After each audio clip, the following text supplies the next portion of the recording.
देखिए अमरीश जी, दो दो तीन चीजें हैं जो इम्पोर्टेंट हैं।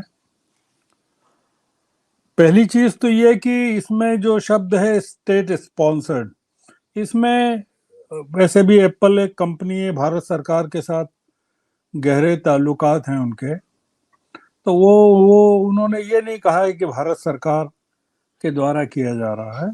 वो उन्होंने स्टेट स्पॉन्सर्ड कहा है, मतलब कोई भी हुकूमत हो सकती है। यहाँ हम मान के चल रहे हैं कि वो जो स्टेट है वो भारत सरकार ही हो सकती है, क्योंकि जिन लोगों के खिलाफ, जिन लोगों को ये अलर्ट मिला है उसमें तीन सांसद हैं, दो पॉलिटिकल लीडर्स हैं, कुछ सीनियर जर्नलिस्ट हैं। ये बिल्कुल साफ है, जो चल रहा है पेगासस के टाइम से चल रहा है। और जैसे जैसे इस सरकार में खौफ बढ़ता जाएगा, वैसे वैसे नागरिक आजादी के प्रति, विपक्ष की आजादी के प्रति, बोलने की आजादी के प्रति ये हमले बढ़ते जाएंगे। राहुल गांधी की जो प्रेस कॉन्फ्रेंस है आज, बहुत ही इंपॉर्टेंट है। उन्होंने बहुत ही, जिसको कहते हैं फ्रंटल अटैक, इस मामले में किया। और उन्होंने ये भी बताया कि उनके ऑफिस के कई लोगों को इस तरह के अलर्ट मिले हैं। और वो, उन्होंने जो सबसे बड़ी बात कही कि उनको इस बात से कोई चिंता नहीं है, वो डरते नहीं है। उन्होंने कहा आपको जो करना हो कर लीजिए, पहली चीज। दूसरी चीज ये कि वो इस लड़ाई को बहुत बड़े पैमाने पर अब लड़ने के मूड में है। जो वो ये मानते हैं कि ये सरकार जो है कुछ भी करने को, अब मतलब वो, उन्होंने प्रेस कॉन्फ्रेंस में तो ये बताया कि नंबर 1 पर अडानी है, नंबर 2 पर पीएम है और नंबर 3 पर अमित शाह है। पहले वो नंबर 1 पे प्रधानमंत्री को मानते थे, पर अब वो ये मानते हैं कि ये पूरा मामला अडानी को बचाने के लिए हो रहा है। मैं इसमें ये देखता हूं, और पेगासस की जो रिपोर्ट आई थी वो तो दुनिया के कई देशों के पत्रकारों ने मिलकर उस रिपोर्ट को उजागर किया था। उसमें इंडियन एक्सप्रेस भी शामिल था भारत से, और द वायर भी था। और इन सब लोगों ने उसको काफी लंबा चौड़ा, उसका को एक एक चीज को उन्होंने एक्सपोज किया था। ये पूरा मामला, अगर हम ये देखें कि ये, मतलब अभी प्रियंका चतुर्वेदी ने तो एक चिट्ठी भी लिखी है, और वो चिट्ठी, उसमें उन्होंने ये पूछा है कि उनको आखिर किसके पास जाना चाहिए, मतलब इसके इसके समाधान के लिए या इसके रेड्रेसल के लिए। अगर इसमें सरकार स्वयं एक पार्टी है, मतलब आमतौर से जब लोगों को शिकायत होती है तो वो सरकार के पास जाते हैं कि आप, हम हमारे हमारे यहाँ ऐसी जासूसी हो रही है। जब सरकार खुद जासूसी कर रही हो तो सरकार को, नागरिक को किसके पास जाना चाहिए, ये प्रियंका चतुर्वेदी ने सवाल किया है। और उन्होंने ये भी बताया कि वो कितने सालों से पॉलिटिक्स में हैं, कितने सालों से स्मार्टफोन का इस्तेमाल कर रही हैं, और उसके बाद ये पहली बार इस तरह का हुआ है कि इस तरह का अलर्ट उनको प्राप्त हुआ है। मैं इसमें क्या देखता हूं, मैं इसमें ये देखता हूं कि ये केवल विपक्ष को डराने की कोशिश नहीं है, ये पूरे के पूरे देश को डराने की कोशिश है, जनता को भी डराने की कोशिश है। नागरिकों में सभी तरह के नागरिक शामिल हैं, पॉलिटिकल वर्कर्स भी हैं, और सभी तरह का मीडिया भी है। और वो, आप इसका टाइमिंग देखिए कि 5 राज्यों के विधानसभा चुनाव हैं। मतलब अब तो नॉमिनेशन, वो जो नामांकन पत्र तो की तारीख तो चली गई है। कल मध्य प्रदेश में और तमाम जगह जांच होगी नामांकन पत्रों की, और 15 दिन बाद मतदान है। ये ऐसे टाइम पर इस चीज का आना, ये लोगों को डराने वाला मामला है कि अगर आप अपनी, अगर सरकार के खिलाफ आपको कुछ भी बोलते हुए पाया गया, करते हुए पाया गया या लिखते हुए पाया गया, तो आप सरकार की नजरों में हैं। जैसे आप किसी बिल्डिंग में प्रवेश करते हैं ना कि तो आपको एक बोर्ड नजर आता है कि आप कैमरे की नजरों में हैं। ये वो का वही मामला है। और पेगासस के जो डिटेल्स आए थे, पेगासस के बाद से तो बहुत सारे नए स्पाईवेयर्स आ गए हैं बाजार में, कई नए वर्जन्स आ गए हैं। और दूसरी बात यह है कि इस तरह के उपकरण, सॉफ्टवेयर, स्पाईवेयर्स खरीदने के लिए सरकार के पास 1,000 करोड़ रुपए का बजट है। 1,000 करोड़ रुपए मतलब कोई छोटा अमाउंट नहीं होता है। जो 120 मिलियन डॉलर के करीब ये अमाउंट है। हम इससे क्या कंक्लूजन निकाल सकते हैं, हमको क्या सोचना चाहिए कि ये देश किस दिशा में जा रहा है और ये सरकार की मंशा क्या है?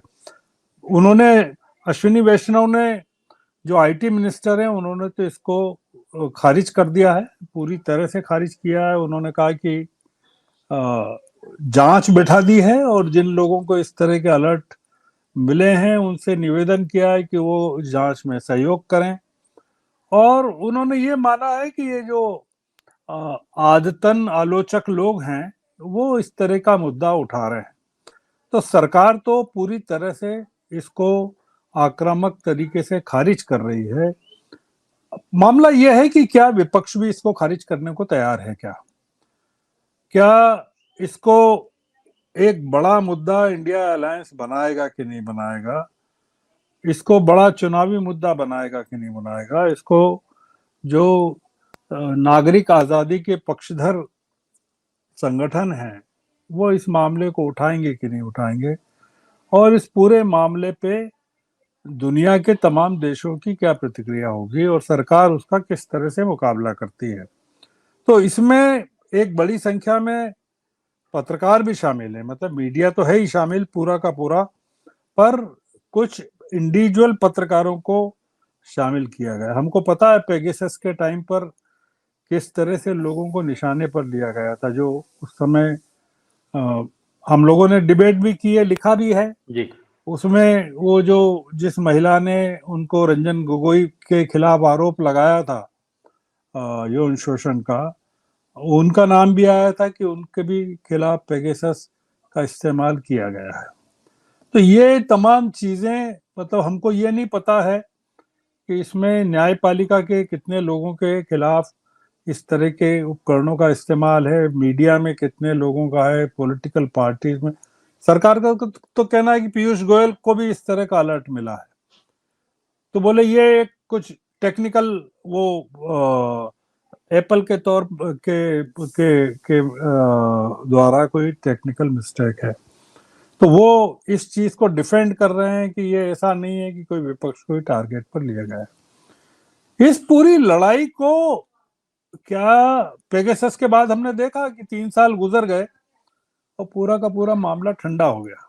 पेगासस को सुप्रीम कोर्ट ने, जैसा इन्होंने कहा अनिल जी ने, सबसे ज्यादा निराश तो जो सुप्रीम कोर्ट ने किया, जो जो पूर्व इनके चंद्रचूड़ के पहले जो थे रमना जो थे, उन्होंने इस मामले को बढ़ाया भी, कमेटी भी बनाई। ये भी हुआ कि सरकार ने उसमें सहयोग नहीं दिया। ये मतलब रिकॉर्ड पे है कि सरकार ने उसमें सहयोग नहीं किया, जांच में उन्होंने कुछ नहीं किया, पूरे के पूरे मामले को ठंडे बस्ते में डाल दिया। उस जांच, मतलब इतने दिनों तक जांच चली, तमाम लोगों ने जो इसके शिकार थे उन्होंने सहयोग भी किया, तमाम किया, पर न तो उसकी रिपोर्ट आई, न पता चला, और सरकार ने सहयोग नहीं किया। तो एक तरह की तो सरकार का सहयोग नहीं करना भी अवमानना के दायरे में आता है न्यायपालिका के। पर वो जो चीफ जस्टिस साहब थे वो भाषणबाजी करके अपनी कुर्सी से विदा हो गए। न्यायपालिका पर इसमें जो मुद्दा उभर कर आ रहा है अमरीश जी, कि न्यायपालिका पर अब इस पूरे मामले में कितना भरोसा किया जाना चाहिए, पॉलिटिकल पार्टीज को और नागरिकों को।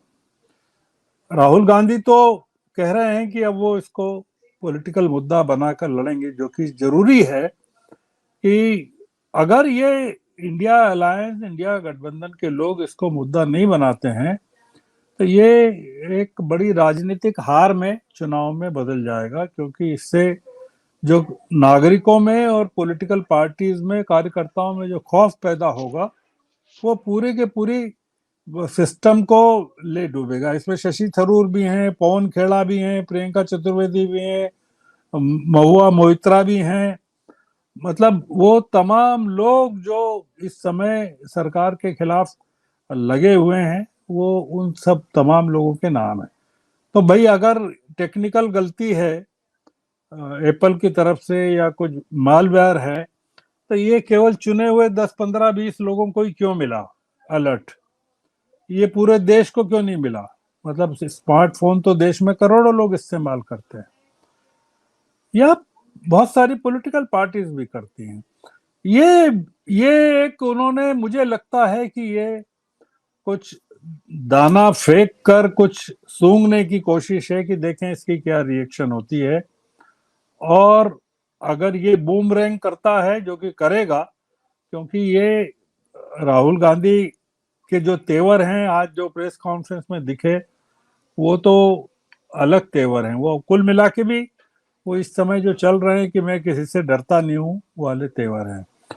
तो इसलिए देखना यह है कि जो इंडिया अलायंस के बाकी नेता हैं उत्तर से दक्षिण तक, वो इस मामले में क्या एफर्ट करते हैं, किस तरह की आवाज उठाते हैं, किस तरह का प्रतिनिधित्व करते हैं, और इसको सम्मिलित रूप से कैसे एक बड़े आंदोलन में नागरिक आजादी के सवाल को, मतलब अभिव्यक्ति की आजादी, नागरिक आजादी के सवाल को, और मीडिया की कुल मिलाकर क्या प्रतिक्रिया होती है। मीडिया की रिएक्शन आना अभी बाकी है, पॉलिटिकल पार्टीज की भी आना। हालांकि विपक्ष ने उठाया इस पूरे मुद्दे को फ्रेगमेंटेड तरीके से, पर जॉइंटली कैसे इसको उठाकर एक बड़ा मुद्दा बना सकते हैं, ये एक देखने की बात है आने वाले दिनों में। जी, सत्य हिंदी का ऐप डाउनलोड करें गूगल प्ले स्टोर पर।